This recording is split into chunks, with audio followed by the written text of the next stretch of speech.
प्रसन्नं ज्ञानस्वरूपं निजबोधरूपं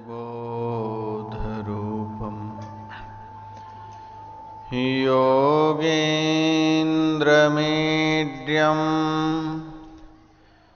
भवरोगवैद्यं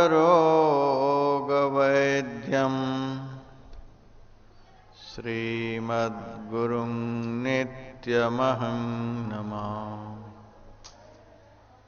यस्याङ्घ्रिपङ्कजपरागपरप्रभावाद् भूत्वा कृतिकृतिमतां श्रुतिमाचरामि तं सद्गुरुं सततसर्वसुखं सदग्र्यं वन्दे सदा विमलबोधघनं विचित्रं।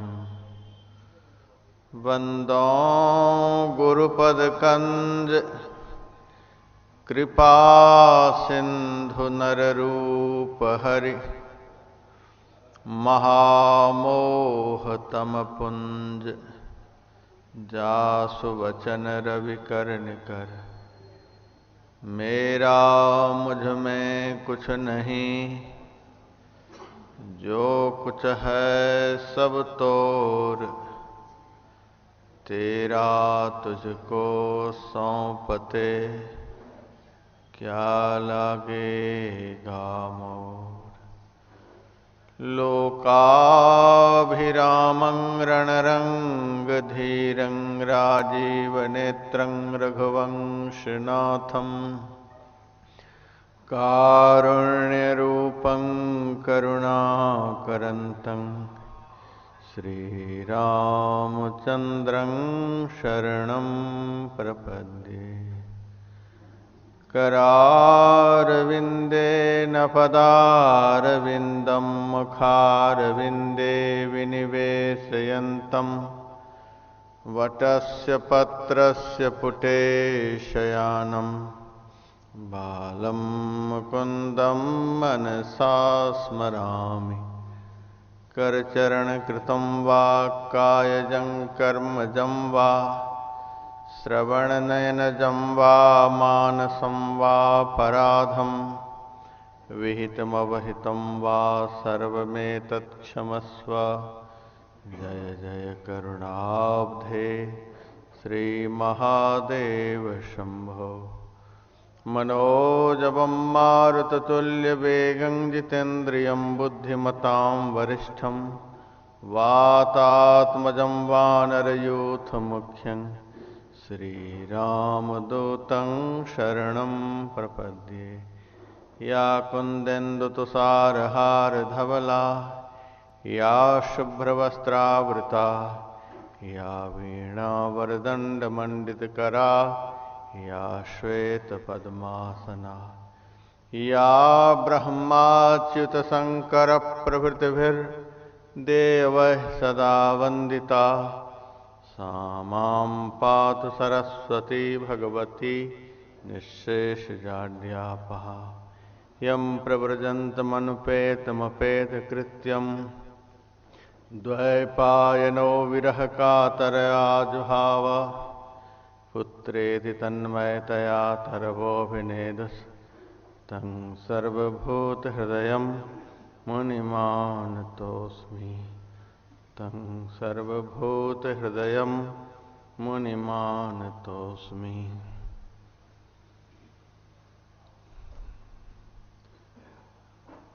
इस पवित्र परिसर में मानव जीवन का सबसे महत्वपूर्ण कर्म करने हेतु पधारे हुए धर्म प्रेमी सज्जनों, माताओं तथा बहनों, साथ ही दिशा टीवी चैनल के माध्यम से अप्रत्यक्ष रूप से इस महत्तम ज्ञानमय गंगा में अवगाहन कर रहे देश विदेशों के समस्त धर्म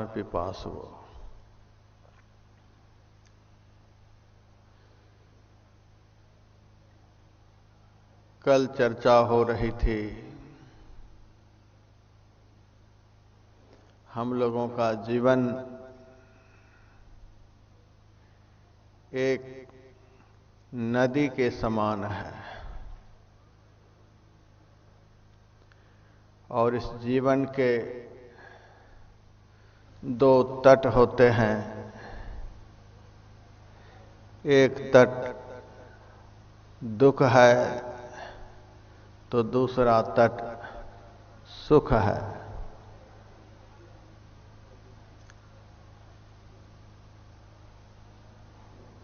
सामान्य नदी दोनों तटों से टकराती हुई अपने उद्गम की ओर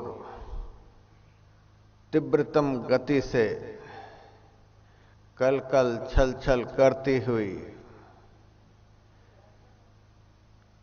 अग्रसर होती रहती है और उद्गम में विलीन होकर सदा सदा के लिए नाम रूपों को मिटाकर शांत और सुस्थिर हो जाती है। उसी नदी की भांति हम लोगों को भी एक तट को पकड़कर नहीं रहना है, दोनों तटों का निर्लिप्त भाव से अनुभव करता हुआ अग्रसर होते जाना है और वहां पहुंचना है जहां पहुंचकर दोनों तटों की टकराहटों से सदा सदा के लिए निजात पा जाना है, अर्थात अपने उद्गम पर पहुंच जाना है, अपने मंजिल को तय कर लेना है। यही हम लोगों के जीवन का परम लक्ष्य है। यदि उस परम लक्ष्य को हम लोग प्राप्त नहीं कर लेते हैं, किसी एक तट को पकड़कर रह जाते हैं, तो जीवन के शाश्वत आनंद से हम लोग वंचित रह जाते हैं। हमें गति करने के लिए भगवान ने सिखलाया है, हमें मंजिल तक पहुंचने के लिए भगवान ने बतलाया है, हमें जीवन का शाश्वत आनंद प्राप्त करने के लिए भगवान ने बतलाया है। यही गीता का सार उपदेश है, सार लक्ष्य है। इसी प्रकार से भगवान श्री कृष्ण अर्जुन को दिव्य ज्ञान का उपदेश दे रहे थे। उपदेश क्रम में ही अर्जुन ने भगवान से पूछ दिया, भगवान आप कह रहे हो योग करने के लिए, आप कह रहे हो भक्ति करने के लिए, आप कह रहे हो जीवन का परम लक्ष्य जो परमात्म दर्शन है उसे प्राप्त करने के लिए, आप कह रहे हो कल्याण के मार्ग पर चलने के लिए, शांति के मार्ग पर चलने के लिए, यदि चलते चलते ही बीच में हम रह गए, यात्रा को पूरी नहीं कर पाए, शाश्वत आनंद को हासिल नहीं कर पाए, भक्ति के मंजिल तक नहीं पहुंच पाए, मन की चंचलता के कारण, जन्म जन्म के कुसंस्कारों के कारण हम अंत काल में विचलित हो गए, संसारासक्त हो गए, योग पथ से भ्रष्ट हो गए, तब हमारी क्या गति होगी?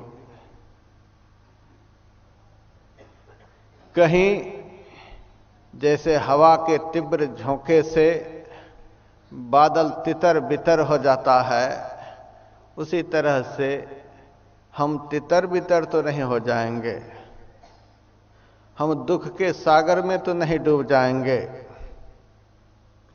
भगवान ने बड़ा ही सुंदर आश्वासन अर्जुन को दिया। और अर्जुन को क्या दिया? हम लोगों को दिया है। अर्जुन को पाने के लिए क्या बाकी था? अर्जुन तो भगवान का एक विभूति रूप बनकर संसार में आया था। भगवान ने स्वयं अर्जुन के लिए कहा था, पांडवानां धनंजय, मैं पांडवों में धनंजय हूं, अर्थात अर्जुन हूं। अर्जुन तो भगवान का विभूति रूप था, उनको कुछ करना नहीं था, उनको पाने के लिए कुछ बाकी नहीं था। वह तो सब तरह से भगवान का शरणापन्न भक्त था। उनको माध्यम बनाकर भगवान ने संसार के भक्तों को बड़ा उत्साह बढ़ाया है, बड़ा सुंदर आश्वासन दिया है। आज भी मेरे पास एक छोटा सा बालक आया और उन्होंने मेरे से अपने पिता के निधन के विषय में सुनाया। महाराज जी, कुछ दिन पहले मेरे पिताजी मुझे छोड़ करके चले गए। महाराज, वे कुछ मुझसे बताए नहीं और ध्यान की बातें करते हुए, भजन की बातें करते हुए, भजन के चिंतनों में लीन होते हुए एकाएक आंखों को बंद कर लिए, चोला को बदल लिए, हम लोगों को छोड़ करके चले गए। आप बताइए, वे कहाँ हैं? वे कहाँ गए हैं? वे किस गति में हैं? वे किस योनि में चले गए हैं? छोटा सा बालक संस्कारी परिवार का था, इस तरह से अपने पिता के लिए मेरे से कह रहा था। उनकी आंखों में आंसू भी थे। मैंने कहा, यदि वे भगवान का चिंतन करते करते, भगवान की बातें करते करते, भगवान का ध्यान करते करते किसी भी प्रकार से कल्याण स्वरूप जो परमात्मा है उनमें अपने मन को लगाते हुए देह का त्याग किए होंगे तो उनका परम कल्याण जरूर हुआ होगा, उनका उद्धार जरूर हुआ होगा, क्योंकि यह भगवान का वचन है। नेहाभिक्रमनाशोस्ति प्रत्यवायो न विद्यते स्वल्पमप्यस्य धर्मस्य त्रायते महतो भयात्। गीता का यह श्लोक प्रत्येक भक्तों को याद कर लेना चाहिए। बहुत उत्साह बढ़ाता है, बहुत प्रोत्साहन देता है, बहुत ढाढ़स बढ़ाता है। बड़ा सुंदर यह श्लोक है। नेहाभिक्रमनाशोस्ति प्रत्यवायो न विद्यते स्वल्पमप्यस्य धर्मस्य त्रायते महतो भयात्। इसका भाव है, योग का स्वल्प मात्र अभ्यास भी जीव को महाभय से बचा लेता है। परमात्मा से जो प्रेम किया जाता है, परमात्मा की जो भक्ति की जाती है, परमात्मा का जो चिंतन किया जाता है, परमात्मा का जो स्मरण किया जाता है, परमात्मा का जो एक बार भी नाम लिया जाता है, तो भगवान कहते हैं इस क्रम का कभी नाश नहीं होता है। नेहा भी क्रम नाशोस्ति। जैसे एक नदी में पत्थर का एक टुकड़ा फेंकते हैं, उससे तरंग उठता है और वह तरंग बीच में ही समाप्त नहीं हो जाता, तरंगित होता हुआ धीरे धीरे तट पर आकर के समाप्त होता है। हाँ, यह जरूर है कि जितना बड़ा पत्थर का टुकड़ा फेंका जाएगा उतना ही तेज तरंग उठेगा और वह तरंग उतनी ही तेजी से तट तक पहुंचेगा। जितना छोटा पत्थर का टुकड़ा फेंका जाएगा उतना ही कम तरंग उठेगा और ज्यादा देर से वह तरंग तरंगित होता हुआ तट तक पहुंचेगा। छोटा पत्थर फेंका जाए चाहे बड़ा पत्थर फेंका जाए, तीव्र तरंग उठे चाहे धीमा तरंग उठे, लेकिन वह तरंग तट पर देर सवेर पहुंचेगा ही, बीच में बंद नहीं होता है। आप इसका दर्शन कर सकते हैं, इन बातों का प्रत्यक्ष अनुभव कर सकते हैं। किसी भी जलाशय में जाकर के इसका अनुभव कर सकते हैं, इसका प्रयोग कर सकते हैं। आप देखेंगे कैसा भी जलाशय हो उसमें आप पत्थर फेंकेंगे तरंग उठेगा और वह तरंग बीच में समाप्त नहीं होगा, किनारे पर ही समाप्त होगा। भगवान ने कहा यह भक्ति का तरंग, यह ध्यान का तरंग, यह सुमिरन चिंतन का तरंग, यह सत्संग का तरंग बीच में समाप्त नहीं होगा। एक बार भी जिन्होंने भगवान का नाम श्रद्धा समन्वित होकर के लिया है तो एक बार का लिया हुआ नाम भी वह तरंगित हो गया। अब वह धीरे धीरे धीरे धीरे आपकी चेतना को लेकर बढ़ेगा और देर सवेर जिनका नाम आपने लिया है उन तक आपको पहुंचाएगा। अभी जो आप लोग यहां बैठे हुए हैं यह कौन सा कर्म है? भगवान श्री राम के ज्ञान में इसको भक्ति कहा गया है। प्रथम भगति संतन कर संगा, संत का संग करना, संत के वचनों को सुनना, संत की शरण में जाकर के बैठना, यह 9 प्रकार की भक्ति में से पहली भक्ति है। कोई यहां पर आदि अंत 1.5 घंटा के लिए बैठकर सत्संग सुनता है, कोई 1 घंटा के लिए आकर सुनता है, कोई आधा घंटा के लिए, कोई हाजिरी लगा करके भी जाता है। तो जो पूरा का पूरा समय यहां पर लगाया है उनके जीवन में जो यह भक्ति का संस्कार तरंगित होगा वह तीव्र गति से तरंगित होगा। वह भक्त बहुत शीघ्रता के साथ कल्याण के मार्ग की ओर आगे बढ़ेगा। जो 1 घंटा के लिए उनके जीवन में भी भक्ति का तरंग उठेगा, लेकिन 1.5 घंटा वाले से कम। आधा घंटा के लिए जो आया है उनके जीवन में भी तरंग उठेगा, लेकिन 1 घंटा वाले से कम।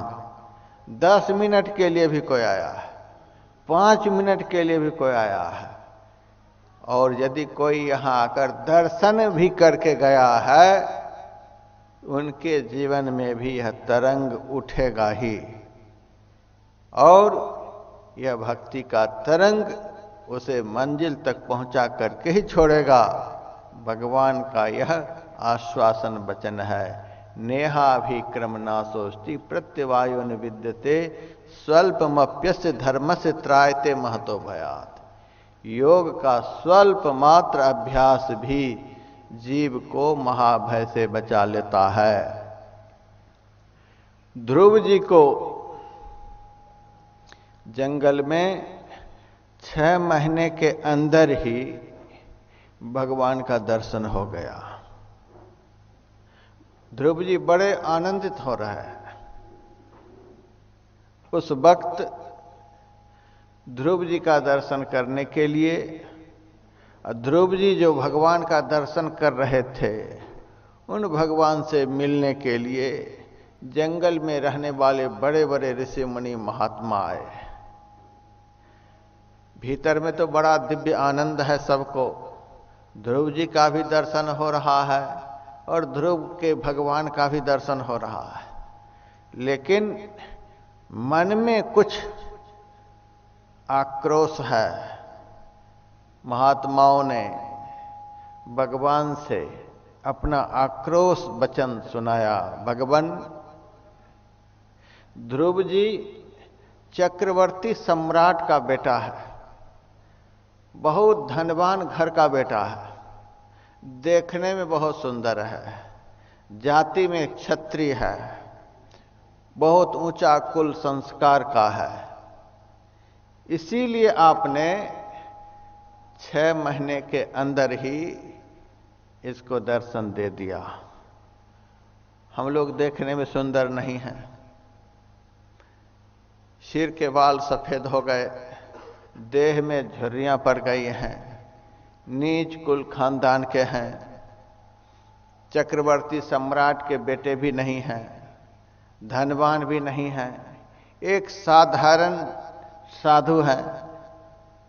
इसीलिए हजारों हजार वर्ष से हम लोग आपका ध्यान करते आ रहे हैं, आपका भजन करते आ रहे हैं, आपका चिंतन मनन करते आ रहे हैं, तब भी आपने दर्शन नहीं दिया।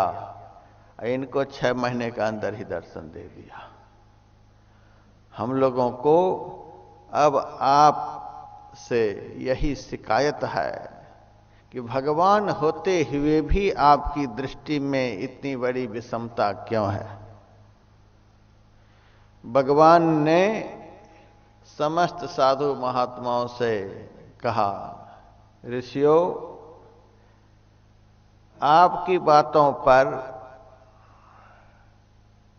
हमको कोई खेद नहीं है, आपकी बातों का जवाब हम अवश्य देंगे, लेकिन पहले आप लोग मेरे पीछे चलें, मैं कुछ आपको दिखलाना चाहता हूं। आगे आगे भगवान, भगवान के पीछे ध्रुव जी, ध्रुव के पीछे साधु महात्मा, सब चले जा रहे हैं। एक बहुत ऊंचा पहाड़ सामने दिखा। भगवान ने साधु महात्माओं से पूछा, महात्माओं बताओ इस पहाड़ के अंदर में क्या है। साधु महात्माओं ने कहा, महाराज मुझे पता नहीं, यह तो पहाड़ है, इसके भीतर तो पत्थर ही पत्थर होगा और क्या होगा, और क्या है यह तो मुझे पता नहीं। भगवान ने कहा, अभी मैं दिखलाता हूं इस पहाड़ के भीतर में है क्या। भगवान ने अपने पैर के अंगूठे से उस पहाड़ में प्रहार किया। भगवान के पैर के अंगूठे के प्रहार से एक चट्टान उखड़ गया। चट्टान के भीतर केवल हड्डी ही हड्डी दिखलाई दे रही थी। सारे साधु महात्मागण बड़े आश्चर्यित हुए, इस पहाड़ के भीतर हड्डी ही हड्डी दिखलाई दे रही है। भगवान ने कहा, आप लोग क्या देख रहे हैं। कहा, महाराज हड्डी ही हड्डी दिखलाई दे रही है। भगवान ने कहा, यह हड्डी किसकी है। कहा, महाराज मुझे पता नहीं। भगवान ने कहा, ये सारी हड्डियां इसी ध्रुव की हैं। इस जंगल में इतनी बार इन्होंने आकर मेरा भजन किया है, इतनी बार भजन करते करते अपनी देह का त्याग किया है, इनकी देह की हड्डी का पहाड़ बन गया है। ये सारा पहाड़ जो हड्डी का है, इन्हीं के देह की हड्डी है। और चलो आगे दिखलाता हूं। साधु महात्माओं को साथ लेकर भगवान आगे बढ़े। एक सरोवर सामने दिखा। सरोवर के सामने जाकर साधु महात्माओं से भगवान ने कहा, महात्माओं, इस सरोवर का जल देखने में कैसा लग रहा है? कहा, महाराज बहुत स्वच्छ, बहुत निर्मल। भगवान ने कहा, थोड़ा सा स्वाद लेकर के देखें कि सरोवर के जल का स्वाद कैसा है। साधु महात्माओं ने थोड़ा सा जल आचमन किया और भगवान से कहा, महाराज यह जल तो बहुत खड़ा है, बहुत नमकीन लग रहा है। भगवान ने कहा, समुद्र का जल भले नमकीन होता है, खारा होता है, सरोवर का जल तो खारा नहीं होता है, नमकीन नहीं होता। यह नमकीन क्यों लग रहा है? महाराज मुझे पता नहीं। भगवान ने कहा, ये सारे जल जो दिखलाई दे रहे हैं, ये सब के सब इसी ध्रुव की आंखों की आंसू है। मेरे दर्शन के विरह में यह इतना रोया है, इतना रोया है कि रोते रोते आंसू का सरोवर बन गया है। तब इस जन्म में 6 महीने के अंदर मेरा दर्शन इसको हुआ है।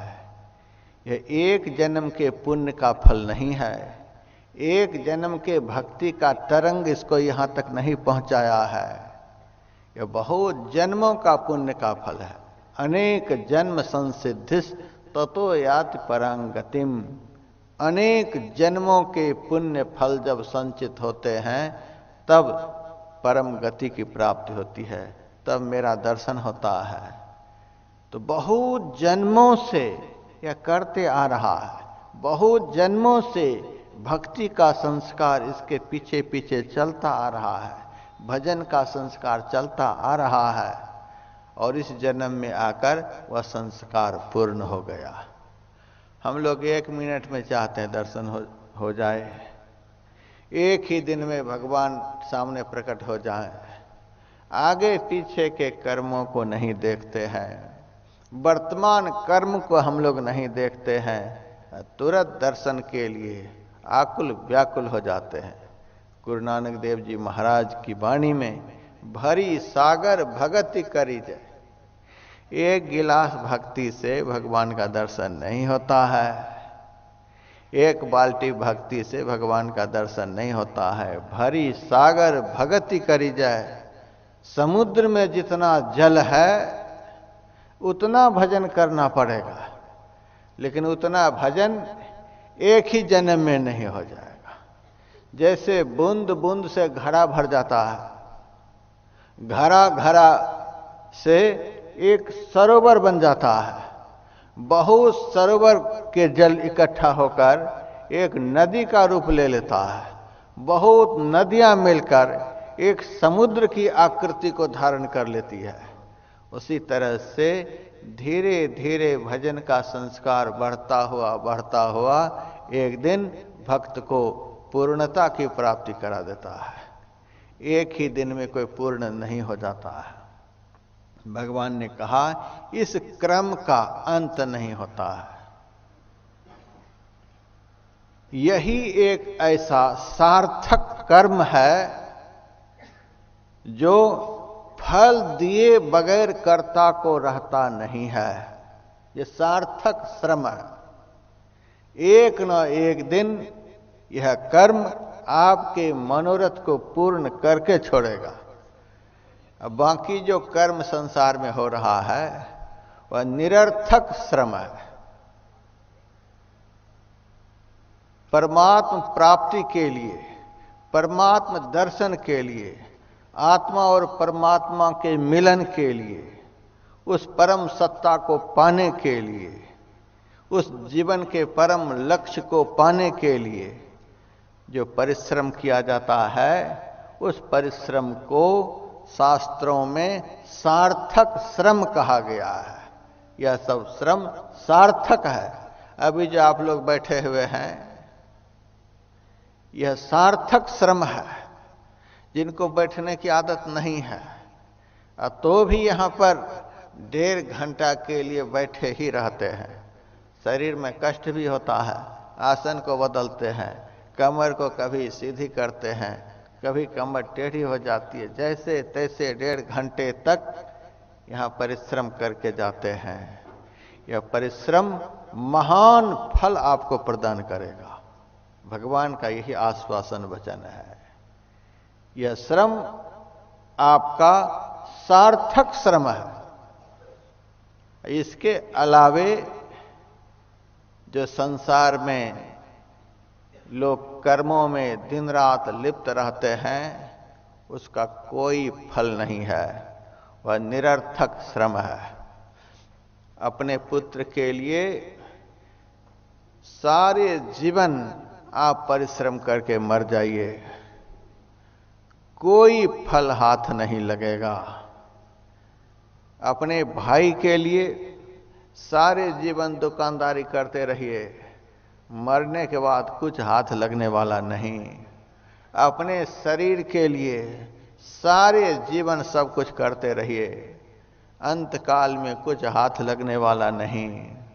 अपने सगे संबंधियों के लिए सारे जीवन मर मिट जाइए, अंत काल में कुछ हाथ लगने वाला नहीं। लेकिन अपनी आत्मा की शांति के लिए परमात्मा भक्ति में 1 सेकंड भी समय लगाते हैं तो उस सेकंड का भी फल आपको मिलकर रहेगा।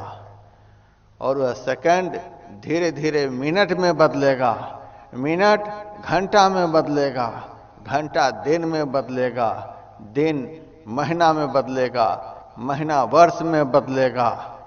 और इस तरह से यह बदलता हुआ यह क्रम आपको एक दिन पूर्ण बना करके छोड़ेगा। भगवान ने कहा इस क्रम का नाश नहीं होता है। अजामिल का चरित्र आप लोग जानते हैं। अंत काल में एक बार उनके मुंह से भगवान का नाम निकला था, सबको पता है कि उनका कल्याण हुआ। जटायु गिद्ध ने सीता जी को बचाने का रावण के हाथ से थोड़ा सा प्रयास किया, यह अच्छा काम हुआ।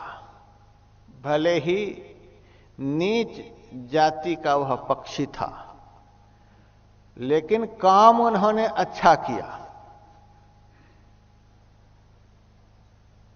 और उस अच्छा काम का यह फल मिला कि पंख तो नहीं रहा, पर भगवान उनके पास स्वयं चल करके गए। अच्छा काम का, पवित्रतम काम का जो तरंग उठता है, वह तरंग उसका कल्याण करके छोड़ता है। भगवान उनके पास गए। द्रौपदी ने विपत्ति घड़ी में भगवान का स्मरण किया और उस स्मरण के प्रभाव से आप सब जानते हैं उनकी लाज बच गई। गजराज ने ग्राह में पड़े हुए अपने को किसी भी तरह से नहीं पाया कि मैं बच जाऊंगा, किसी के सहारे से मैं नहीं बच पाऊंगा। अंत में उन्होंने भगवान का स्मरण किया, भगवान का नाम लिया और उनका कल्याण हुआ। किसी भी तरह से जिन्होंने भगवान में अपने मन को लगाया, ज्यादा लगाया कम लगाया, इस क्रम का अंत नहीं हुआ है, उसका कल्याण होकर के रहा है। यह सार्थक परिश्रम है।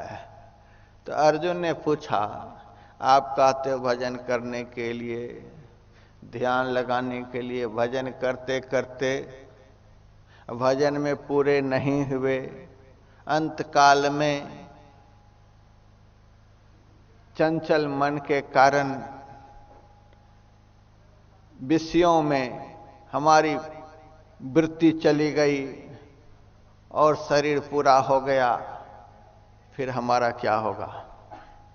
भगवान ने कहा सुनो, भजन करते करते यदि कोई मर भी जाएगा तो उसकी दुर्गति नहीं होगी।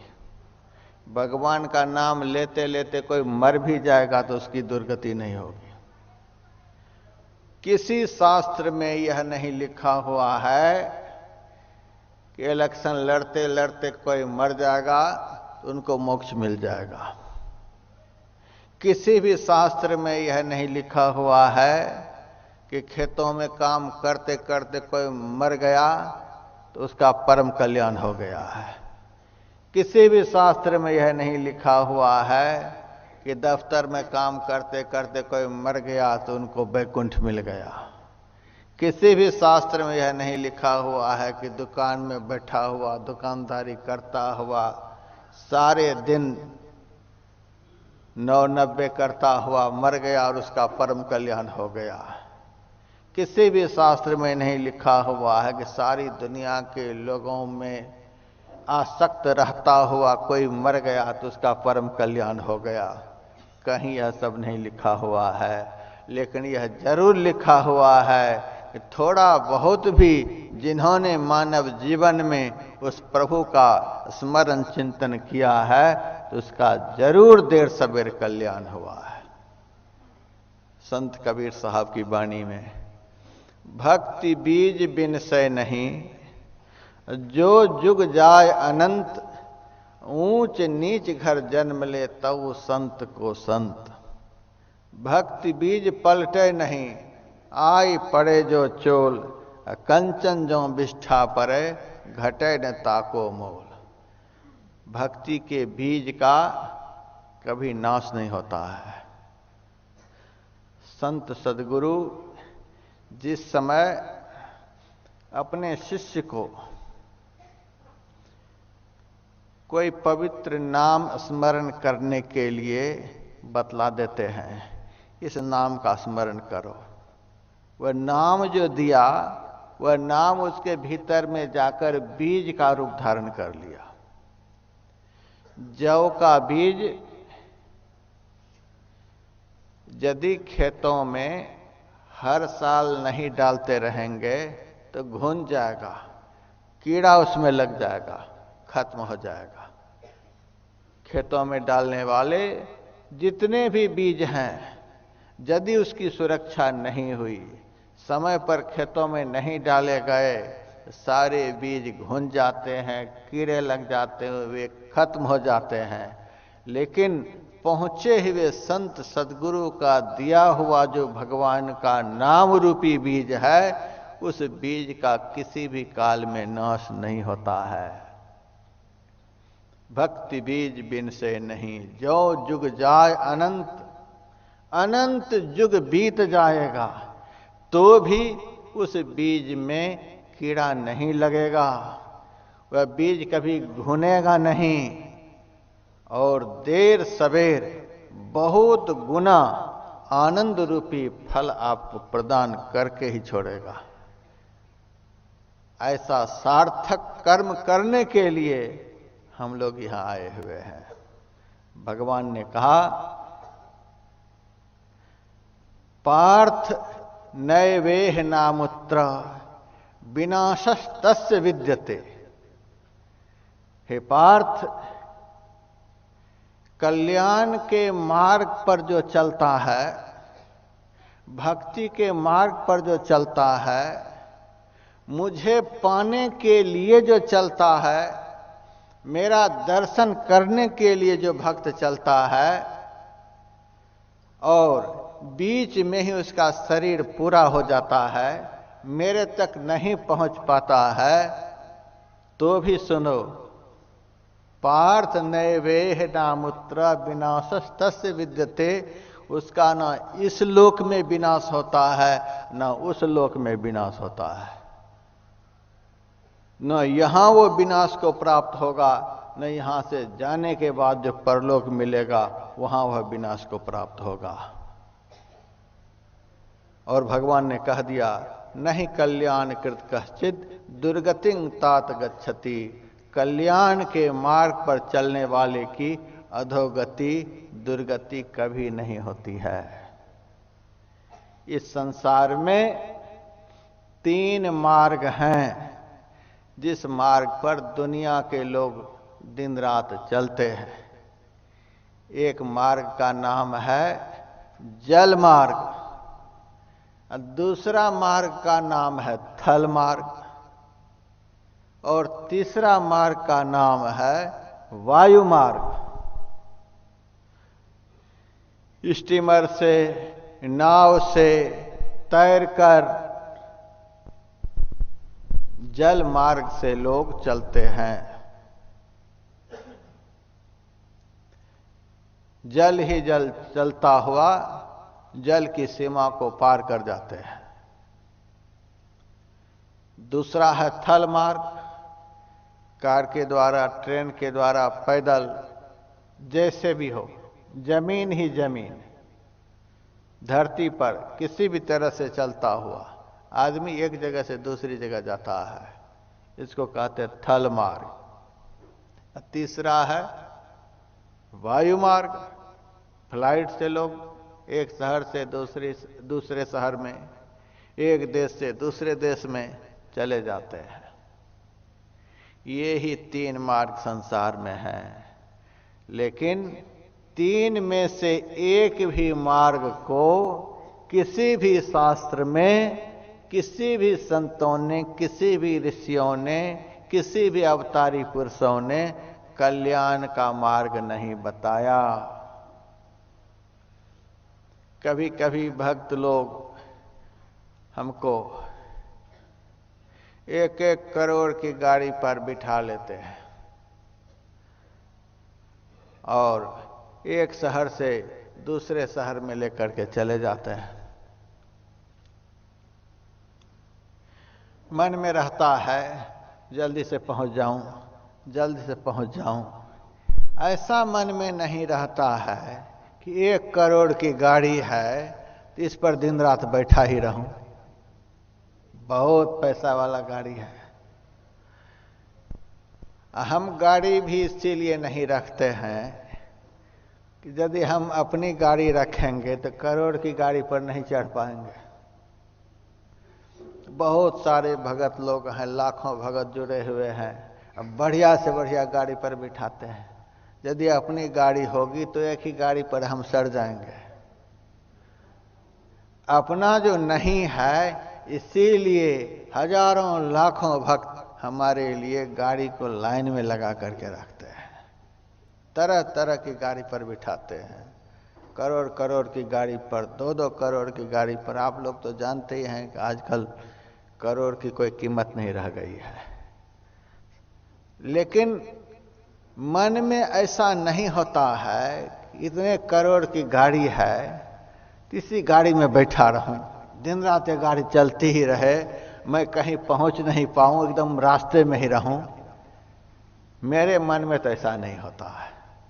आप लोगों के मन में भी ऐसा नहीं होता होगा कि 1 करोड़ की गाड़ी है तो इस गाड़ी पर दिन रात बैठा ही रहूं।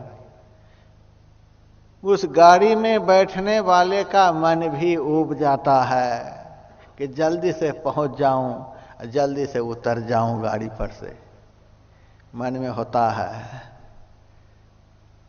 तो जिसमें बैठ करके मन में उबन पैदा हो, मन में हो कि जल्दी से उतर जाऊं, क्या वह कल्याण का मार्ग है?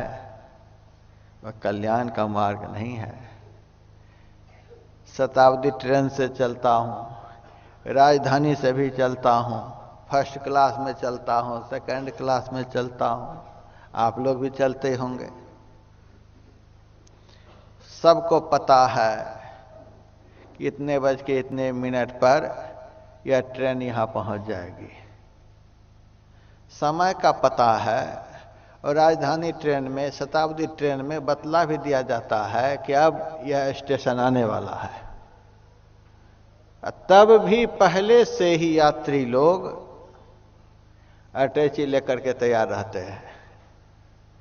ये बताया जा रहा है कि अगला स्टेशन पर गाड़ी खड़ी होगी, अगला स्टेशन हमारा आने वाला है, तब भी उठकर खड़े हो जाते हैं। ये बहुत पैसे लगते हैं राजधानी में बैठने के लिए, शताब्दी में बैठने के लिए बहुत दिन पहले से ही टिकट बना करके रखना होता है और बड़े आराम से बैठते हैं, सारी सुविधाएं उसमें होती हैं। तो भी अपना स्टेशन आने से पहले ही उठकर खड़े क्यों हो जाते हैं? उतरने के लिए क्यों परेशान रहते हैं? जल्दी से पहुंच जाऊं। 1 घंटा विलंब हो जाता है तो अच्छा लगता है? राजधानी ट्रेन में बैठे हैं, मन में तो गौरव होना चाहिए कि इस ट्रेन में बैठा हूं, क्या बात है, 1 घंटा विलंब हो गया तो और बढ़िया है, बहुत पैसा लगा है, 4 घंटे विलंब हो जाए। लेकिन विलंब होने पर अच्छा नहीं लगता है। मन में यही सबको होता है कि जल्दी से पहुंच जाऊं, जल्दी से पहुंच जाऊं। उतरने के लिए सब परेशान। इससे सिद्ध होता है ये राजधानी के माध्यम से सफर हो, शताब्दी के माध्यम से सफर हो, करोड़ों की कार से सफर हो, उसमें शांति नहीं है। मन ऊब जाता है, बैठने वाला बोर हो जाता है, चाहता है जल्दी से उतर जाऊं। यह कल्याण का मार्ग नहीं है। समुद्री जहाज से भी बहुत बार चलने का मौका लगा है। आप लोगों की इच्छा हो तो 21 जनवरी से 30 जनवरी तक गंगा सागर में ध्यान का शिविर मेरे माध्यम से लगने के लिए जा रहा है और उस शिविर में आप लोग आकर के भाग लीजिएगा। 40 मिनट का सफर स्टीमर से है, समुद्र होकर के निकलना पड़ता है और मन में रहता है कि जल्दी से पहुंच जाऊं। वह जल मार्ग भी कल्याण का मार्ग नहीं है। आदमी स्टीमर से उतरने के लिए परेशान रहता है। यदि 10-15 मिनट विलंब हो जाए तो अच्छा नहीं लगता है। वह कल्याण का मार्ग नहीं है। नाव से चलें चाहे तैर करके चलें, आदमी चाहता है जल्दी से पहुंच जाऊं। देर होने पर तकलीफ होती है। अब फ्लाइट की बात करिए, जो फ्लाइट से चलते होंगे उनको पता होगा, समय बतला दिया जाता है। यह फ्लाइट आगे के शहर में इतने घंटे इतने मिनट में पहुंच जाएगी। फ्लाइट लैंड करने से पहले भी सूचना दी जाती है, अब थोड़ी देर में यह फ्लाइट लैंड करने वाली है। लैंड होने के समय भी फ्लाइट के अंदर से यह बारंबार कहा जाता है, जब तक फ्लाइट अच्छी तरह से लैंड न कर जाए, रुक न जाए, फाटक खुल न जाए, तब तक आप लोग कुर्सी पर बैठे रहें, कुर्सी की पेटी बांध करके रखें। लेकिन एक भी आदमी सुनने के लिए तैयार नहीं। सब उठकर खड़ा हो जाता है, सब सामान उतारने लग जाता है, सब निकलने के लिए परेशान हो जाता है। बहुत पैसे लगते हैं फ्लाइट में चढ़ने के लिए, बहुत आरामदेह जगह होती है अंदर में, तो भी उतरने के लिए सब परेशान है। क्या बात है, कोई बैठना नहीं चाहता है, सब उतरने के लिए परेशान। हम तो आराम से बैठे रहते हैं। बहुत पैसे लगे हैं, जब तक कि अच्छी तरह से फ्लाइट रुक ना जाएगी, फाटक खुलना जाएगा, तब तक उठेंगे ही नहीं। लेकिन सबको हम देखते हैं उतरने के लिए परेशान। क्यों परेशान है? वह कल्याण का मार्ग नहीं है। भले ही बहुत सुविधा है, बहुत पैसे लगते हैं, बहुत बड़ा आदमी कहलाता है फ्लाइट पर चलने वाला, लेकिन कल्याण का मार्ग नहीं है। 2 ही घंटे में उब जाते हैं। मुझे लोग विदेशों में आने के लिए बुलाते हैं, हमारे मन में होता है हम तो दिल्ली से बेंगलोर जाने में ही परेशान हो जाते हैं, तो अमेरिका जाने में तो हालत खराब हो जाएगी, ऑस्ट्रेलिया जाने में तो हालत खराब हो जाएगी, जाने का मन नहीं करता है, सब उब जाते हैं। तो भगवान श्री कृष्ण ने कहा, संसार में किसी भी सुविधा से चलो, संसार में किसी भी शहर के लिए चलो, संसार में किसी भी रास्ते से चलो, संसार में कितनी भी सुविधा से चलो, तुम्हारा कल्याण नहीं होगा। संसार यह कल्याण का मार्ग नहीं है, संसार में कल्याण का मार्ग नहीं है। प्रधानमंत्री के दर्शन के लिए चलो, राष्ट्रपति से मिलने के लिए चलो, वह कल्याण का मार्ग नहीं है। मिल भी लोगे तो कल्याण नहीं होगा, उनसे बातचीत भी कर लोगे तो कल्याण नहीं होगा। किसी भी देश के राष्ट्रपति से मिल लो, किसी भी देश के प्रधानमंत्री से मिल लो, किसी भी देश के धनवान से मिल लो, किसी भी देश के विद्वान से मिल लो, कल्याण नहीं होगा। कौन कल्याण का मार्ग है? जो मार्ग असली मंजिल पर पहुंचाए उसी को कल्याण का मार्ग कहते हैं। श्रीमद् भागवत महापुराण में प्रसंग आता है कि एक बार सूर्य ग्रहण लगा हुआ था। सूर्य ग्रहण लगने पर भारत देश के बहुत सारे लोग कुरुक्षेत्र गए थे ब्रह्म सरोवर में स्नान करने के लिए। ब्रजवासी भी गए थे,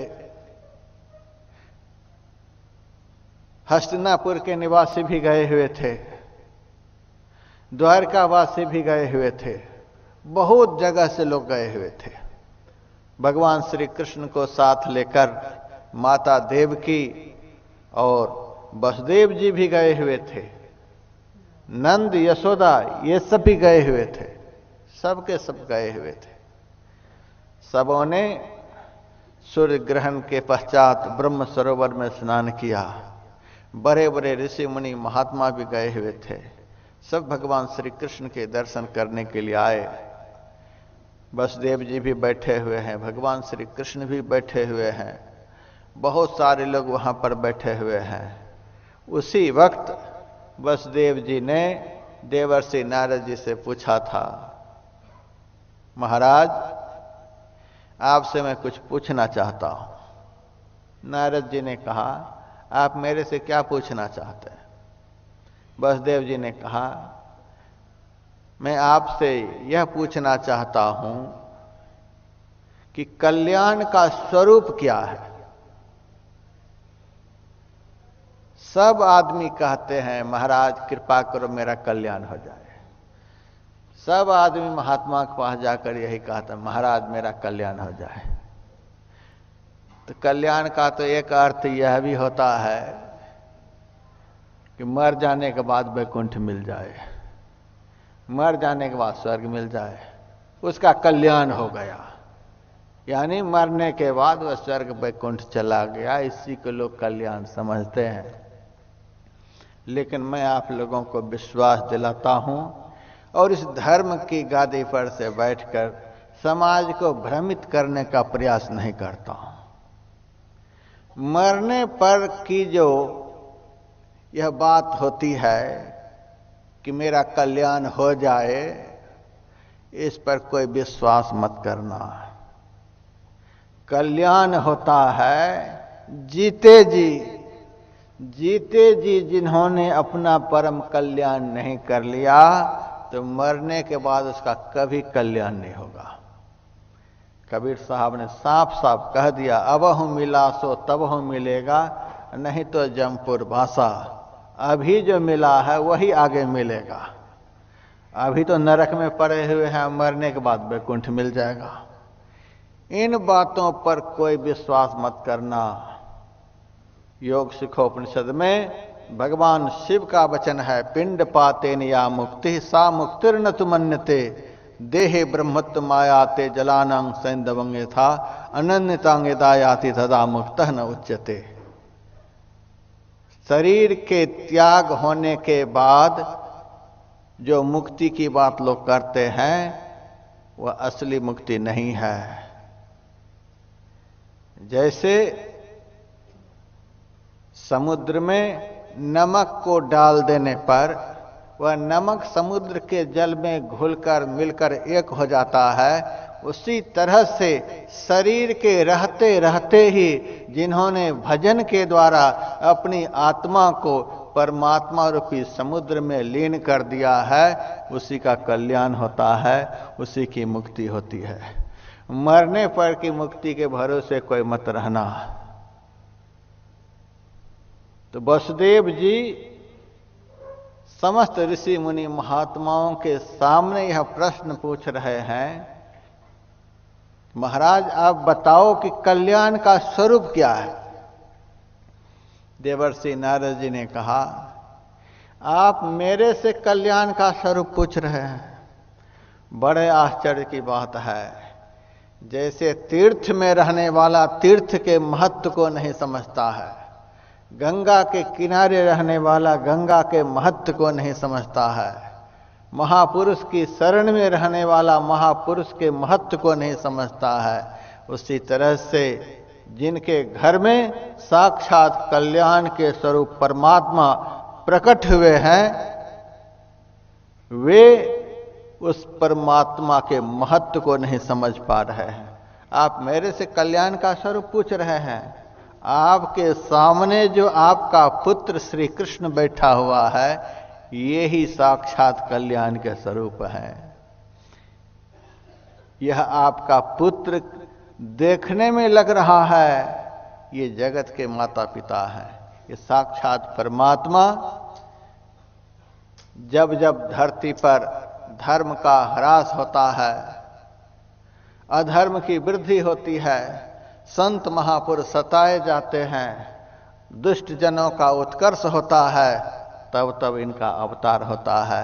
ये स्वयं कल्याण के स्वरूप है। इनसे आप नहीं पूछते हैं, आप मेरे से पूछ रहे हैं, इसका मतलब आप इनको नहीं समझ पा रहे हैं। ये हैं कल्याण के स्वरूप जो आपके सामने बैठे हुए हैं।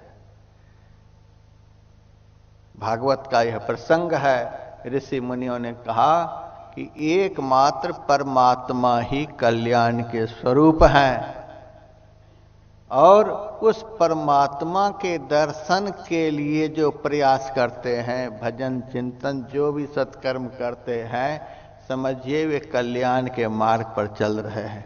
उस परमात्मा को पाने के लिए जो यात्रा है, उस परमात्मा को पाने के लिए जो प्रयास है, वही कल्याण का मार्ग है। तो भगवान कहते हैं, नहीं कल्याण कृत कश्चित दुर्गतिं तात गच्छति। कल्याण के मार्ग पर चलने वाले की अधोगति दुर्गति नहीं होती है। कल्याण के स्वरूप परमात्मा हैं, और परमात्मा के दर्शन के लिए जो चल पड़ते हैं, उसकी अधोगति नहीं होगी। मर भी जाएंगे तो निश्चिंत रहें, अधोगति नहीं होगी। यदि भजन में पूरे नहीं हो सके तो भी आप निश्चिंत रहें, आपकी अधोगति नहीं होगी। एक बार भी यदि उनका सुमिरन किया है तो भी आप याद रखें, आपकी अधोगति नहीं होगी, क्योंकि भगवान का वचन है। प्रधानमंत्री झूठ बोल सकता है, राष्ट्रपति झूठ बोल सकता है, दुनिया के सब लोग झूठ बोल सकते हैं, लेकिन दो के मुंह से कभी भी असत्य वचन नहीं निकलता। एक संत और दूसरे भगवंत। संत के मुंह से जब भी निकलता है तो सत्य वचन ही निकलता है। भगवान का वचन शास्त्र के माध्यम से निकलता है। शास्त्र में जो भगवान का वचन है वह कभी झूठा नहीं हो सकता। लेकिन दुनिया के लोगों की ऐसी स्थिति है, बाप के ऊपर उनको भरोसा है, भाई के ऊपर उनका भरोसा है, पुत्र के ऊपर उनका भरोसा है, मित्र के ऊपर उनका भरोसा है, बड़े बड़े लीडर के ऊपर उनका भरोसा है। हर इलेक्शन में सब धोखा खाता है। जो भी आता है वह यही कह करके जाता है, एक बार वोट दे दो, फिर मैं दिखाता हूं। जो जो कहोगे, जो जो कमियां इस शहर में है, सबको पूरा करके दिखलाऊंगा। जो भी आता है यही कह करके जाता है। जैसे वोट मिला वैसे ही उनका दर्शन दुर्लभ हो गया। क्या करके दिखलाता है सबको पता है। फिर भी हर इलेक्शन में वोट देने वाले को भरोसा हो ही जाता है। जो जितना तेज तराक, जितना चालाक बोलने में होता है, वह उतना ही जनता को मूर्ख बनाता है और जनता तुरंत विश्वास कर लेती है और वोट देने के लिए तुरंत तैयार है। झूठ बोलने वाले लीडर के ऊपर भरोसा है। संसार के झूठे लोगों पर भरोसा है, पर संत के सामने जाकर के तर्क वितर्क करेगा। संत जब कहते हैं भगवान का भजन करो, अरे महाराज भजन तो करते ही रहते हैं तो भी कल्याण नहीं हो रहा है। संत कहते नाम का सिमरन करो, अरे महाराज नाम तो जप ही रहे हैं 1 साल से और तो भी ये बीमारी नहीं छूटी। संत कहते हैं इस तरह से भजन करो, महाराज वो करते ही रहते हैं तो भी हमारा कल्याण नहीं हो रहा है। भगवान का वचन है कल्याण के मार्ग पर चलने वाले का अधोगति दुर्गति नहीं होती है, तो भी कहते हम तो चलते ही रहते हैं उस मार्ग पर तो भी हमारा कल्याण नहीं हो रहा है। इसका मतलब भगवान का वचन झूठा, इसका मतलब संत का वचन झूठा। संसार के सारे झूठे लोगों पर संसार के लोगों का भरोसा है, उसी भरोसे में संसार के लोग रहते हैं। छोटा छोटा बालक गोद में होता है, कभी कभी वह बालक दादाजी के, अपने पिताजी के कान को पकड़ते हैं, कान को पकड़कर खींचते हैं, लेकिन दादाजी को, पिताजी को कष्ट नहीं होता है। दाढ़ी को खींचते हैं, मूंछ को खींचते हैं, गाल में थप्पड़ भी लगा देते हैं, तो भी नाराज नहीं होते हैं। और तोतली बोली में कभी कभी गाली भी दे देते हैं, तो भी दुख नहीं होता है। क्यों नहीं दुख होता है? उस छोटे बच्चे के ऊपर भरोसा है कि यह बड़ा होकर के दूध के कटोरी में दही चावल मिलाकर चांदी के चम्मच से मेरे मुंह में खिलाएगा, बड़ा होकर के बड़ा सुख देगा। उसी भरोसे में इतना सब कुछ भी बर्दाश्त करते हैं। लेकिन वह छोटा सा बालक गोद में ही ज्ञान दे रहा है, दूध चावल के भरोसे मत रहो, हम यही सब करेंगे जो अभी कर रहे हैं। लेकिन विश्वास कितना है छोटे से बच्चे पर, उसी विश्वास के मारे सब कुछ को बर्दाश्त करते हैं। और जो आगे होने वाला है वह करके दिखला रहा है, यही सब आगे मेरे द्वारा होने वाला है। हाँ, कोई कोई बच्चे अच्छे संस्कार के होते हैं, माता की सेवा करते हैं, पिता की सेवा करते हैं, समाज की सेवा करते हैं, लेकिन कितने % ऐसे हैं सबको पता है, घर घर के लोगों को पता है। कुछ महीने पहले हम कर्नाटक गए हुए थे, एक भक्त के घर भोजन कर रहे थे। उस भक्त के घर का बुढ़ा मेरे सामने फफक फफक कर रो रहा था। मैंने कहा, आप मेरे खाने के समय रो रहे हैं, क्या बात है? महाराज आप हमें एक वचन दो। मैंने कहा, क्या वचन दो? किसी के घर में बेटा नहीं हो, यही वचन मेरे से मांग रहे हो। लोग लाइन में लगे हुए हैं इस आशीर्वाद के लिए, और आप कहते हो किसी के घर में बेटा नहीं हो। महाराज बड़े सुंदर सुंदर बेटे बहुत प्रेम से खिलाए पिलाए पढ़ाए लिखाए, करोड़ों करोड़ों की कोठियां बना दी। अब देखो महाराज एक चम्मच पानी पूछने के लिए कोई नहीं आता, समय पर चाय देने के लिए तैयार नहीं है, एक मीठी बोली सुनाने के लिए तैयार नहीं है। महाराज अब यही कह करके जाओ कि बेटा नहीं घर में हो। मैंने कहा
को लेकर कोई तीर्थ में जाते हैं, कोई एकादशी करते हैं, कोई चतुर्दशी करते हैं, कोई दान करते हैं, कोई यज्ञ करते हैं।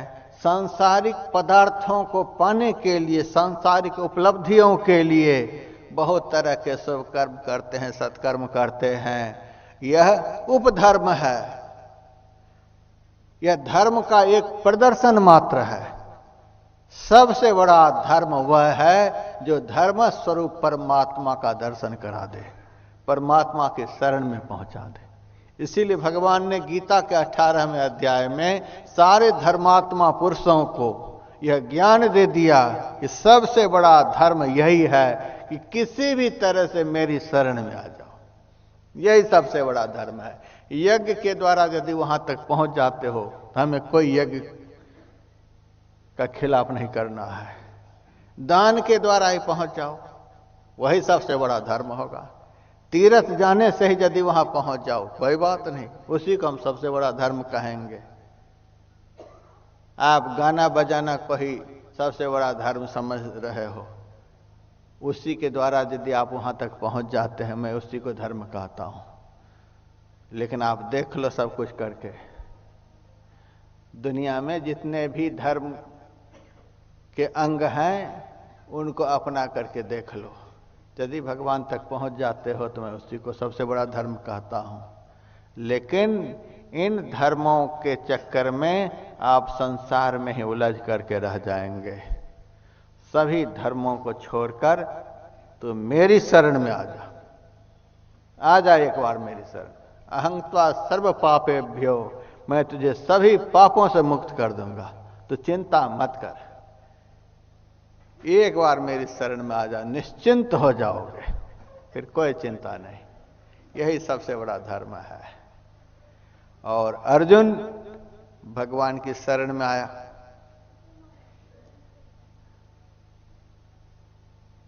एक बार महाभारत में यह दृष्टांत देखने को मिलता है कि सहायता के लिए दुर्योधन भी गया था भगवान के पास, और अर्जुन भी गया था भगवान के पास। दुर्योधन पहले गया था और भगवान के सिरहाने में जो कुर्सी लगी हुई थी उस पर जाकर बैठ गया। भगवान विश्राम के बहाने चादर ढककर लेटे हुए थे। पीछे से अर्जुन भी गया, पैर के पास भी कुर्सी लगी हुई थी, लेकिन अर्जुन कुर्सी पर नहीं बैठा, भगवान के चरण में बैठा। भगवान के चरण को अपने हाथों से सहलाने लगा। तब भगवान अपने मुंह पर से चादर को हटाते हैं और बोलते हैं, अरे अर्जुन तू कब आया? अर्जुन को तो बोलने में देर हो गई, लेकिन दुर्योधन पहले बोल बैठा, अरे महाराज हम पहले आए हैं, अर्जुन तो बाद में आया है। भगवान ने कहा, अवश्य आप पहले आए हैं, लेकिन हमारी दृष्टि तो पड़ी है पहले अर्जुन के ऊपर। भगवान की दृष्टि उसके ऊपर पड़ती है जो भगवान के चरण को पकड़े हुए होते हैं, जो अभिमान के मारे फूले हुए रहते हैं कि मेरे से बड़ा उच्च कुल का कौन हो सकता, मेरे से ज्यादा पढ़ा लिखा कौन हो सकता, मेरे से ज्यादा धनवान कौन हो सकता। दुनियावी चीजों का अभिमान रखकर जो भगवान की शरण में जाते हैं, तो भगवान तो सब जगह हैं, तो भी ऐसे अभिमानी के ऊपर भगवान की दृष्टि कभी नहीं जाती है। कबीर साहब की वाणी है, मद तो बहुतक भांति के ताहि न जाने कोई, तन मद मन मद जाति मद माया मद सब लोय, विद्या मद और गुनह मद राज मद उन्मद, इतने मद को रद्द करे तब पावे अनहद। अभिमान से भरा हुआ दुर्योधन की तरफ भगवान की दृष्टि नहीं गई। अभिमान ही सबसे बड़ा पर्दा है जीव के सामने। जिनके सामने अभिमान का पर्दा है, उनके ऊपर भगवान की दृष्टि नहीं पड़ सकती। अर्जुन भगवान के चरणों में बैठा हुआ है, भगवान के चरणों को पकड़ा हुआ है। भगवान ने कहा, अवश्य आप पहले पहुंचे हैं, लेकिन हमारी दृष्टि पहले पड़ी है अर्जुन के ऊपर। अच्छा बताइए दोनों कैसे आए? दुर्योधन ने कहा, आपको पता है पांडवों से हमारी लड़ाई छिड़ने वाली है, आप हमारे संबंधी हैं, मैं आपसे युद्ध में सहायता मांगने के लिए आया हूं। अर्जुन ने भी कहा, मैं भी आया हूं इसीलिए। भगवान ने कहा, तो सुनिए, सहायता मैं दोनों की करूंगा। एक तरफ हमारी 2 अक्षौहिणी नारायणी सेना रहेगी, हमारी उस सेना को कोई भी पराजित नहीं कर पाएगी, और एक तरफ मैं रहूंगा, लेकिन शर्त यह रहेगा कि मैं युद्ध में हथियार नहीं उठाऊंगा, लड़ाई नहीं करूंगा, ऐसे खाली साथ में रहूंगा। यह मैंने निर्णय करके बता दिया, सहायता करूंगा दोनों की, लेकिन एक तरफ हमारी सेना रहेगी, एक तरफ मैं रहूंगा। अब बात है कि 2 में से एक चीज मैं दूंगा, पहले किसको? अर्जुन के ऊपर हमारी दृष्टि पहले पड़ी है, और अर्जुन आपका छोटा भाई भी है, उनको पहले मांगने का अधिकार है। इसीलिए मैं अर्जुन को पहला मौका देता हूं। अर्जुन बताओ, 2 में से तुम क्या चाहते हो? अर्जुन मन ही मन सोच रहा था, बंटवारा तो बहुत अच्छा हुआ है, भगवान ने बंटवारा बहुत अच्छा किया है, और यदि दुर्योधन को पहला मौका मिल गया मांगने का, और वह भगवान को अपनी तरफ मांग लिया, तो मैं बेमौत मारा जाऊंगा। जैसे ही पहला मौका मांगने का अर्जुन को मिला, जैसे मृतक शरीर में प्राण आ जाए, वैसे ही अर्जुन के अंदर प्राण आ गया और झट से बोल उठा, भगवान मैंने आपको ले लिया। दुर्योधन कहता है कि ठीक है, आप उधर ही जाइए, आपके हमें कोई जरूरत भी नहीं है, आप हमें 2 अक्षौहिणी नारायणी सेना को आदेश कर दीजिए। दुर्योधन भी मन ही मन सोच रहा था, बंटवारा बहुत अच्छा हुआ है, यदि अर्जुन को पहला मौका मिल गया और वह नारायणी सेना ले लिया तो फिर मैं मर जाऊंगा। जब ये युद्ध करेंगे ही नहीं, हथियार उठाएंगे ही नहीं, और इनका स्वभाव भी ऐसा है कि कुछ ना कुछ कराते ही रहेंगे, तो इनको अपनी तरफ लेकर हम करेंगे क्या।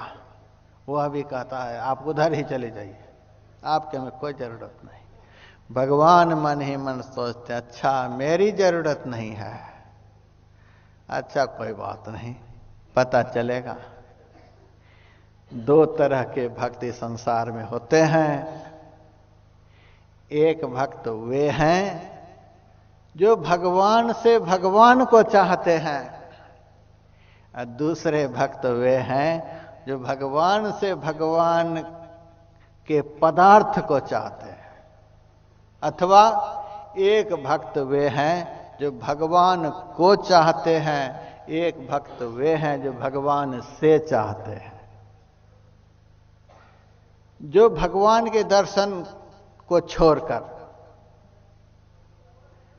संसार के पदार्थों को चाहते हैं, वे भगवान से चाहते हैं।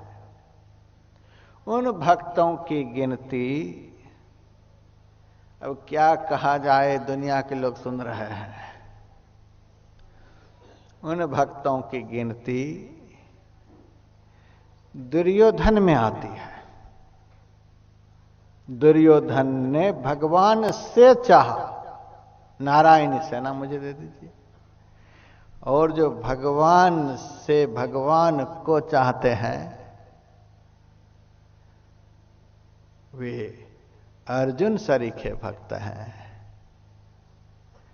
भगवान ने मन में ही सोचा अच्छा मेरी जरूरत नहीं है, तो जिनको मेरी जरूरत नहीं, तो सारी दुनिया की दौलत क्यों ना उसको मिल जाए, तो भी उसको जीवन में कभी शांति नहीं मिल सकती है, उसका कल्याण नहीं हो सकता है। सारी दुनिया के राजे महाराजे उनके पक्ष में हो गए थे, सारा राज सल्तनत उन्हीं के अधिकार में था।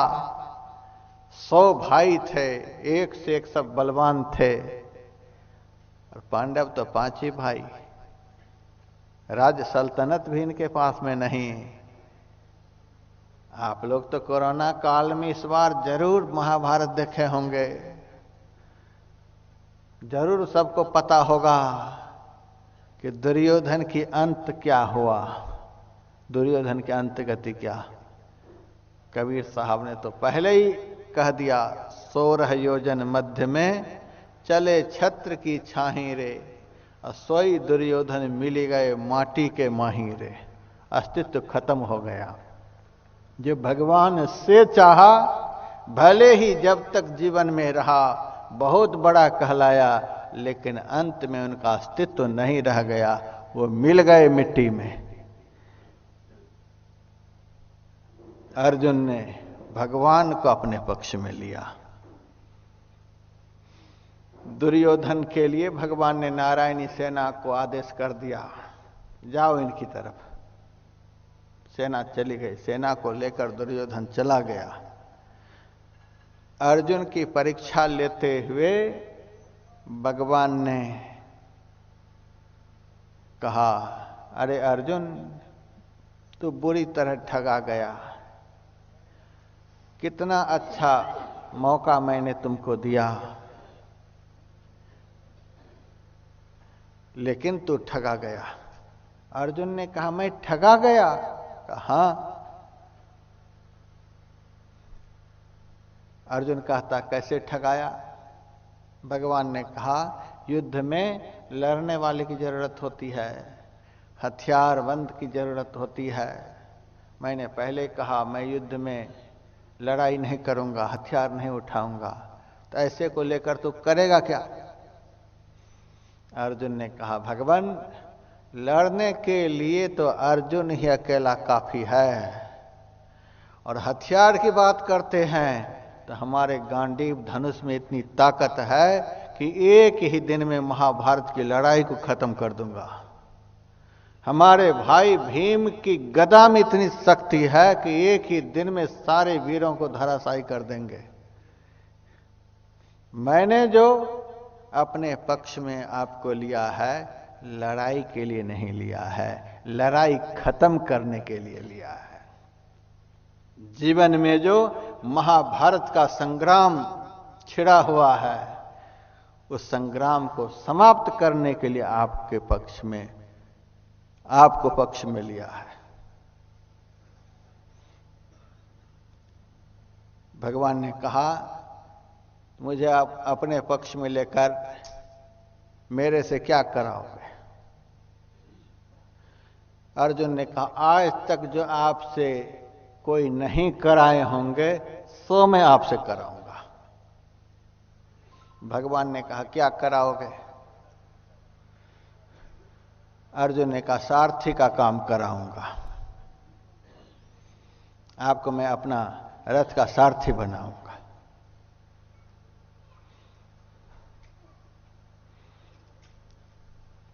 भगवान ने कहा, सारथी तो तू किसी को भी बना सकता था,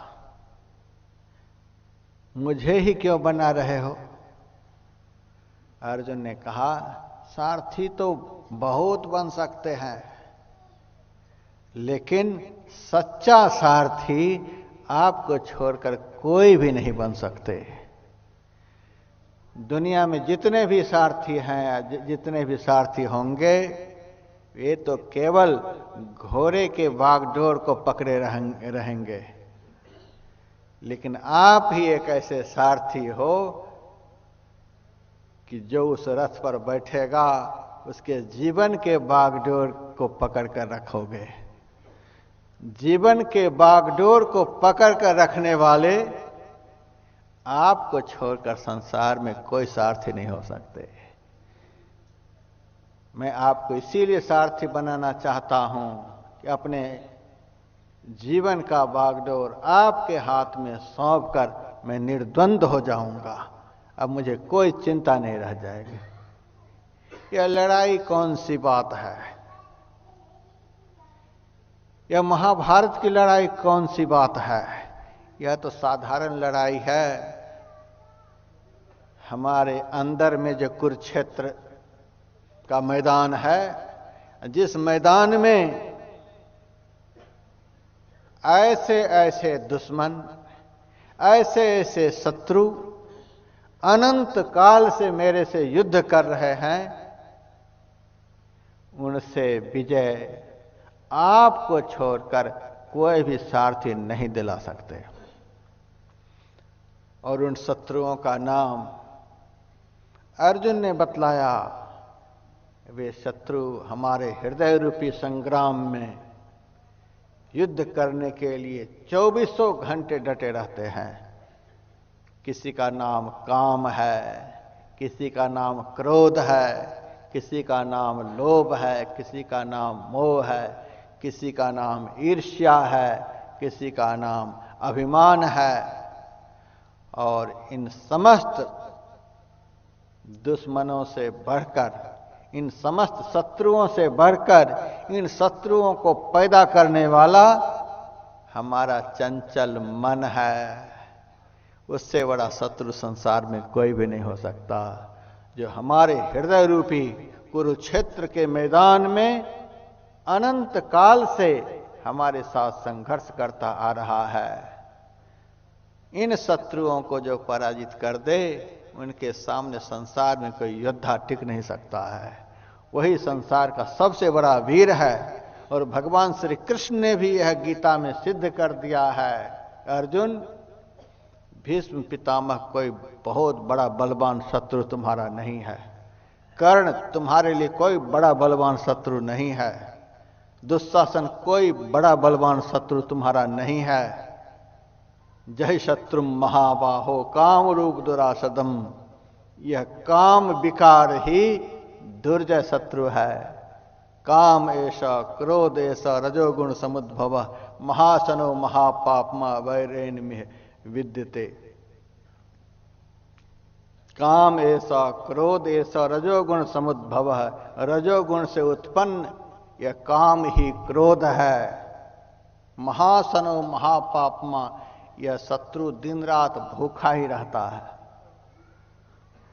महापापी इसके पाप का कभी अंत नहीं होता है।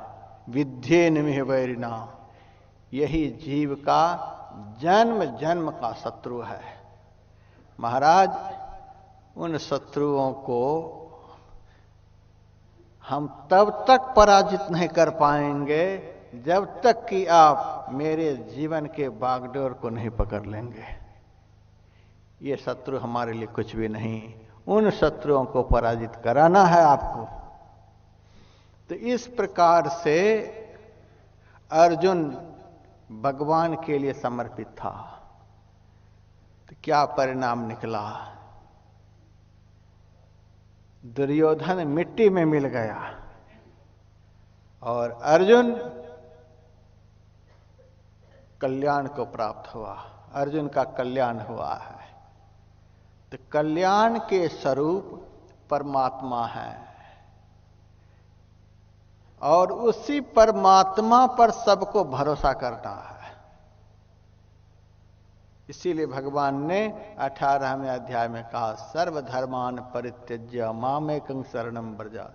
वही सबसे बड़ा धर्म है जो भगवान की शरण में पहुंचा दे। अब भगवान ही कल्याण के स्वरूप है। लोग जो यह कहने के लिए आते हैं महाराज मेरा कल्याण करो, महात्मा कहां से कल्याण करेंगे? महात्मा के झोला में कल्याण रखा हुआ है, महात्मा जी का अटैची में कल्याण रखा हुआ है। कल्याण किसी दुकान में है, कल्याण किसी मकान में है, कल्याण कहीं संसार में है। कल्याण के स्वरूप परमात्मा है और परमात्मा कल्याण के स्वरूप होते हुए आपके अंदर में ही है। भगवान ने अर्जुन से कहा तू सभी धर्मों को छोड़कर मेरी शरण में आ जा। इसका मतलब क्या हुआ? अर्जुन तो भगवान की शरण में ही था, सामने खड़ा था, फिर भी उपदेश दे रहे हैं तो मेरी शरण में आ जा। तो गीता तो लोग बहुत पढ़ लेते हैं लेकिन बढ़िया से समझ नहीं पाते हैं। गीता शास्त्र है, शास्त्र को गुरु के मुख से सुना जाता है, गुरु के द्वारा समझा जाता है और उसी को आचार्य भी कहते हैं। दुनिया में आचार्य की पदवी लेकर उपाधि ले लेकर के बहुत सारे लोग बैठे हुए हैं, सबके नाम में आचार्य, सब आचार्य बन जाते हैं। लेकिन जिनको 3 ग्रंथों पर भाष्य करने का सामर्थ्य है, 3 ग्रंथों पर जिनका पूर्ण अधिकार है, वही आचार्य बन सकता है। उसी को प्रस्थानत्रयी कहते हैं। समग्र उपनिषद ग्रंथ पर जिनका अधिकार है, ब्रह्म सूत्र पर जिनका अधिकार है, गीता के 18 अध्याय पर जिनका अधिकार है, इन तीनों ग्रंथों पर जिनका अधिकार है, तीनों ग्रंथों को जो समझता है और समाज को समझा सकता है, वही आचार्य का पद प्राप्त कर सकता है। ऐसे आचार्य के मुंह से जो गीता को श्रवण करेगा वही गीता के एक एक श्लोक के रहस्य को समझ पाएगा। भगवान ने जो कहा सभी धर्मों को छोड़कर तो मेरी शरण में आ जा, किसको कह रहे भगवान? तू मेरी शरण में आ जा। तू किसको कहा गया? शरीर को कि शरीर में रहने वाले को? उस वक्त अर्जुन भगवान के सामने शरीर के साथ था, शरीर शरीर के साथ में था, शरीर शरीर के आमने सामने था। शरीर शरीर का आमना सामना तो राम के सामने भी रावण खड़ा था, लेकिन रावण की बुद्धि नहीं बदली कभी, आमने सामने लड़ रहा है। रावण की बुद्धि में कोई परिवर्तन नहीं आया, यह शरीर शरीर आमने सामने था। कंस के सामने कृष्ण, लेकिन कंस में कोई परिवर्तन नहीं आया, कंस कंस ही बना रहा। शरीर शरीर आमने सामने है, शरीर शरीर के आमने सामने से कल्याण नहीं होता है। शरीर में रहने वाला, सामने जो शरीरधारी हैं, तो शरीर के अंदर जो वे हैं वे भगवान, और इस शरीर के अंदर जो हैं वे जीवात्मा। आत्मा और परमात्मा का मिलन ही असली शरण है, असली शरणागति है। यही नवधा भक्ति में आत्मनिवेदनम भक्ति है। तो भगवान कहते सभी धर्मों को छोड़कर तू मेरी शरण में आ जा। तू से तात्पर्य आत्मा से है, मैं से तात्पर्य परमात्मा से है। आत्मा परमात्मा का मिलन। भगवान कहते तू मेरी शरण में आ जा, सभी पापों से रहित कर दूंगा, चिंता मत कर। आत्मा परमात्मा का मिलन हो गया, अब पाप वहां कहां रहा और चिंता कहां रह गई। परमात्मा ही पूर्ण है और यह संसार अपूर्ण है। यह जीव पूर्ण से मिल गया, अपूर्ण रहने पर चिंता होती है। जब आदमी पूर्ण हो जाता है तो चिंता से मुक्त हो जाता है। पूर्ण एक परमात्मा है, परमात्मा से मिले बगैर पूर्णता का अनुभव नहीं हो सकता, और पूर्णता का अनुभव हुए बगैर चिंता समाप्त नहीं हो सकती, और चिंता समाप्त हुए बगैर जीवन का दुख नहीं मिट सकता है। तो जो भगवान के दर्शन के लिए प्रयासरत है तो वही कल्याण के मार्ग पर चल रहा है, और इस मार्ग पर चलने वाले का देर सवेर अवश्य कल्याण होगा। यह भगवान का वचन है। अब हम लोगों को यह निश्चय कर लेना है कि अपना कल्याण के लिए किसके पास जाना है, कैसे जाना है, कहाँ जाना है और किस तरह से जाना है।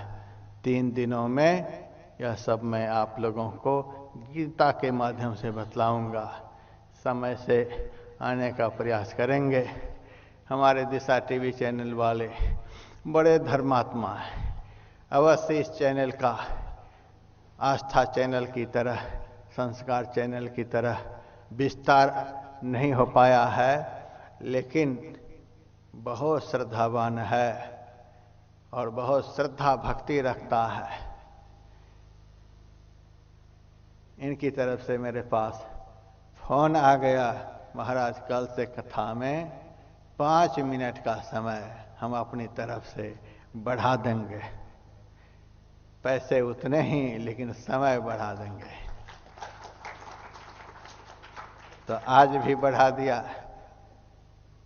7:30 बजे से शुरू होना था तो 7:25 से ही शुरू हो गया। इतनी श्रद्धा भक्ति वाले हम तो बहुत इस चैनल के लिए शुभकामना करते हैं, यह भी उसी लेवल में आ जाए कि इस तरह की सेवा ये साधु महात्मा की करते रहें। बहुत बहुत धन्यवाद इनके लिए। समाज की सेवा के लिए इतना बड़ा समर्पण इन्होंने किया है। सभी भक्तों के लिए बहुत बहुत शुभकामना। अब आप लोग कल की प्रतीक्षा करें। बहुत कुछ सुनने को मिलेगा, बहुत कुछ समझने को मिलेगा। यह तो पक्का हो गया कि आप लोग यहाँ आ गए हैं, तो यही असली कल्याण का मार्ग है। अब